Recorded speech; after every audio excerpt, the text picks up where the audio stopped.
एक गांव में दो पड़ोसी थे जो बचपन के अच्छे मित्र भी थे, जिनका नाम रमन और हरिलाल था। दोनों स्वभाव से काफी भिन्न थे। रमन बहुत धार्मिक था और भगवान को बहुत मानता था। वही हरिलाल कर्म से विश्वास रखने वाला बहुत मेहनती व्यक्ति था। दोनों की आर्थिक स्थिति ज्यादा अच्छी नहीं थी। एक बार दोनों ने मिलकर अपनी परिस्थितियां बदलने के लिए भागीदारी में थोड़ी जमीन खरीदी। उनका विचार था कि इस जमीन में वह अच्छी फसल उगाकर उसको बेचेंगे और अच्छा धन कमाएंगे। अब समय था फसल पाने के लिए। खेत में मेहनत करने का।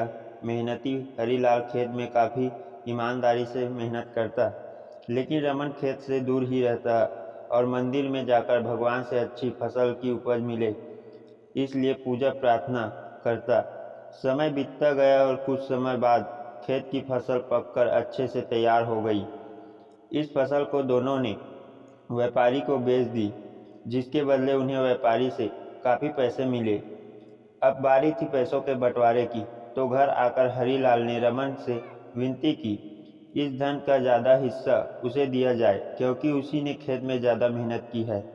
इस बात से असहमति दर्शाते हुए रमन बोला, नहीं, धन का तुमसे ज़्यादा हिस्सा मुझे मिलना चाहिए, क्योंकि मैंने भगवान से इसकी प्रार्थना की, तभी हमको इतनी अच्छी फसल हुई। मेरी भक्ति और भगवान के बिना यह संभव नहीं होता। दोनों ही अपनी अपनी बात पर अड़े हुए थे। वह दोनों इस बात को आपस में नहीं सुलझा सके। धन के बंटवारे के लिए दोनों गांव के सरपंच के पास पहुंचे। सरपंच ने दोनों की सारी बात सुनी और उन्हें पता चला कि असली हकदार हरिलाल है। फिर भी रमन की गलतफहमी दूर करने के लिए सरपंच ने दोनों को एक एक बोरा चावल का दिया, जिसमें काफ़ी ज़्यादा कंकड़ मिले हुए थे। सरपंच ने दोनों से कहा कि कल सवेरे 7 बजे तक तुम दोनों को इसमें से चावल और कंकड़ अलग करने के लाने हैं। कल तुम दोनों के चावल देखकर ही मैं फैसला करूंगा इस धन का बड़ा हिस्सा किसको मिलना चाहिए। रमन और हरिलाल चावल की बोरी लेकर अपने घर चले गए।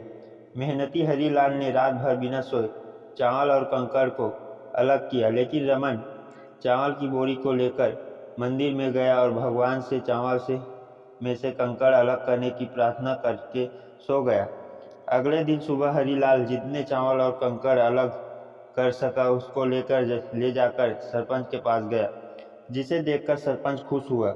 रमन वैसी की वैसी बोरी को ले जाकर सरपंच के पास पहुंच गया। सरपंच ने रमन से कहा कि दिखाओ तुमने कितने चावल साफ किए हैं। रमन ने कहा कि मुझे अपने भगवान पर पूरा भरोसा है कि उन्हें सारे चावल साफ कर दिए होंगे।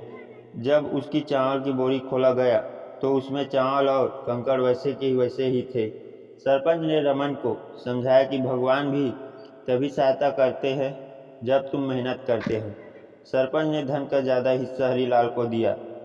इस घटना के बाद रमन को अपनी गलती का एहसास हुआ, तो वो भी हरिलाल की तरह खेत में मेहनत करने लगा और अब की बार उनकी फसल पहले से भी अच्छी हुई।